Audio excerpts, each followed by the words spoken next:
Hello दोस्तों, good morning. स्वागत है आपका हमारे यूट्यूब चैनल मुसाफिर पहाड़ी ट्रैवल व्लॉग में। दोस्तों, आज की वीडियो बहुत ही ज़्यादा इन्फॉर्मेटिव होने वाली है। अगर आप केदारनाथ जाने वाले हैं तो ये वीडियो आपके लिए है। आज की वीडियो में मैं आपको बताऊंगा कि आपको केदारनाथ कब जाना चाहिए, कितना खर्चा लगेगा और आपको ट्रैकिंग में क्या क्या परेशानी आने वाली है। तो दोस्तों, आपने अभी तक हमारे यूट्यूब चैनल को अभी तक सब्सक्राइब नहीं किया है तो फटाफट से चैनल को सब्सक्राइब कर लें। तो दोस्तों, अगर आप केदारनाथ बाई फ्लाइट जाना चाहते हैं तो नियरेस्ट एयरपोर्ट देहरादून है। देहरादून से ऋषिकेश की दूरी लगभग 45 किलोमीटर है, जो आपको बाई रोड ही करनी होगी। और अगर आप बाई ट्रेन जाना चाहते हैं तो नियरेस्ट रेलवे स्टेशन हरिद्वार है। हरिद्वार से ऋषिकेश की दूरी लगभग 27 किलोमीटर है। आप चाहें तो डायरेक्ट हरिद्वार से सोनप्रयाग के लिए बस पकड़ सकते हैं। सोनप्रयाग की बस आपको हरिद्वार रेलवे स्टेशन के सामने सुबह 3 से 4 बजे के आसपास मिल जाती है, जिसके आपको 700 से 800 रुपये देने पड़ सकते हैं। वहीं अगर आप प्राइवेट टैक्सी से जाते हैं तो 4 से 8 हज़ार रुपये देने पड़ सकते हैं। तो दोस्तों, आपका ये पहला दिन सफ़र में ही कट जाता है। रास्ते में आपको देवप्रयाग, रुद्रप्रयाग, कर्णप्रयाग और धारी देवी के साइड व्यू देखने को मिलेंगे। फिर आप पहुंच जाते हैं सोनप्रयाग। चलिए दोस्तों, होटल की बात करें तो आपको यहाँ होटल नॉर्मल ही मिलेंगे, जिनका रेंट आपको खाने के साथ लगभग पर पर्सन 1000 रुपये से 1500 रुपये देने पड़ सकते हैं। आप अपना स्टे सोनप्रयाग, सीतापुर, रामपुर या फिर फाटा में भी बना सकते हैं। ये रहा आपका डे 1। अब हम बात करते हैं डे 2 की। डे 2 में आपकी पद यात्रा शुरू हो जाती है। सोनप्रयाग से आपको मिलेंगे शेयरिंग जीप, जो कि आपको लेकर जाएगी गौरीकुंड। और तो भैया जी, अभी हम लोग पहुंच गए हैं सोनप्रयाग की पार्किंग से थोड़ा आगे शटल पार्किंग में। तो यहाँ से शटल में हम लोग बैठ के जाने वाले हैं आगे की तरफ। तो अभी फटाफट करते हैं शटल का इंतजार, फिर निकलते हैं आगे को। ये डिस्टेंस मात्र 5 किलोमीटर का है, जिसका किराया 50 रुपये है, जो कि उत्तराखंड गवर्नमेंट द्वारा निर्धारित किया गया है। प्राइवेट गाड़ियों का आवागमन इसलिए नहीं रखा गया है क्योंकि रास्ते काफ़ी ज़्यादा सकरे हैं, इसलिए वहाँ गवर्नमेंट की टैक्सी चलती है।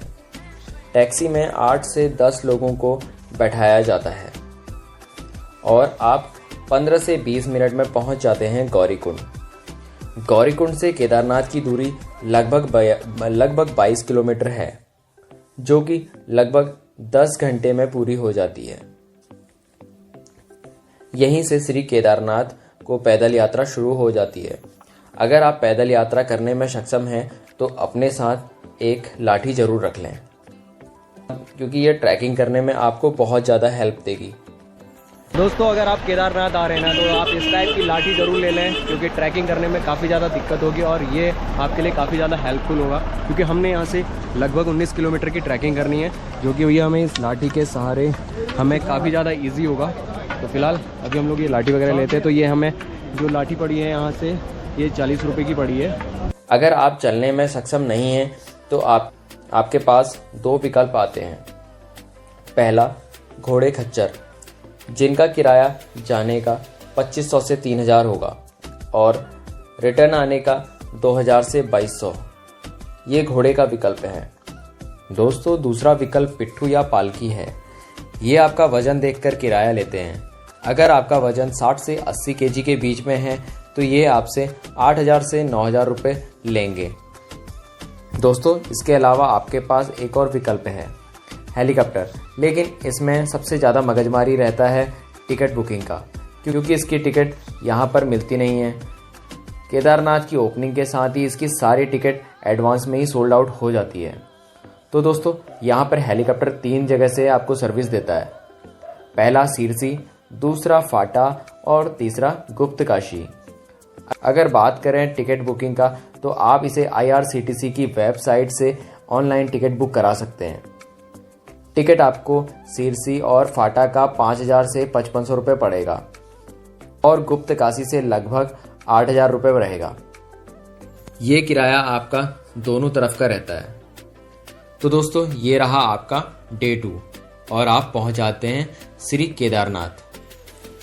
अब बात करते हैं होटल्स और कैंप्स की।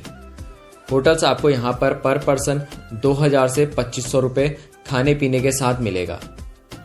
और अगर हम कैंप्स की बात करें तो आपको कैंप 2 टाइप के मिलेंगे, एक तो प्राइवेट और दूसरे GMVN के टेंट, जो कि आपको लगभग 300 से 800 रुपये के बीच में रहेंगे।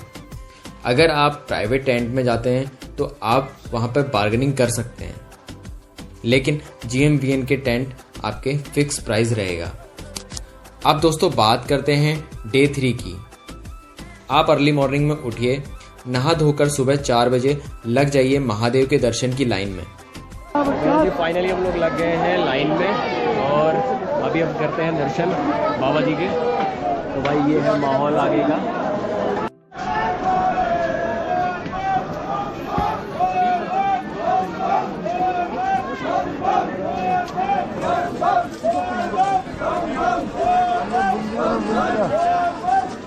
केदारनाथ के दर्शन करने के बाद, बाबा जी के दर्शन करने के बाद अब जा रहे हैं हम लोग भीमशिला की तरफ और आपको दिखाते हैं भीमशिला और बताते हैं भीमशिला की कहानी।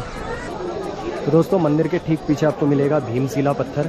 तो कहते हैं कि जिस टाइम पे यहाँ पे 2013 में आपदा आई थी, तो आपदा के टाइम पे यही जो भीमशिला है इसी ने मंदिर को और केदारनाथ घाटी को बचाया था, क्योंकि इसको पानी को 2 भागों में डिवाइड कर दिया था, जिससे केदारनाथ मंदिर बच गया था। तो ये है भैया इस तो दोस्तों ये है इस भीमशिला की कहानी। और कहते हैं कि जब ये मंदिर बना था उस टाइम पे भीम जो कि पांडव, उन्होंने कहा था कि इस मंदिर की रक्षा मैं करूँगा। तो भैया भीमशिला बनकर उन्होंने मंदिर की रक्षा करी। तो भाई ये खूबसूरत नज़ारे हैं केदारनाथ घाटी के। बाबा केदार के दर्शन के बाद आप भैरव मंदिर भी जा सकते हैं। वहाँ की ट्रैकिंग लगभग 1 से 1.5 किलोमीटर की रहेगी। दोस्तों कहते हैं कि केदारनाथ जी की यात्रा और केदारनाथ जी के दर्शन के बाद ना भैरव मंदिर के दर्शन करना भी बहुत ज़रूरी होता है, तो आपकी मनोकामना पूरी होगी। तो भाई वहाँ है हमारे केदारनाथ बाबा। दोस्तों बाबा जी के दर्शन, भैरव बाबा जी के दर्शन के बाद अब आ गए हम लोग नीचे और अब करते हैं यहाँ पे भंडारा वगैरह।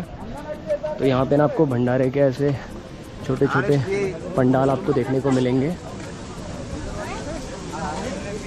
और मंदिर के ठीक पीछे आपको आदि गुरु शंकराचार्य जी की समाधि भी मिलेगी।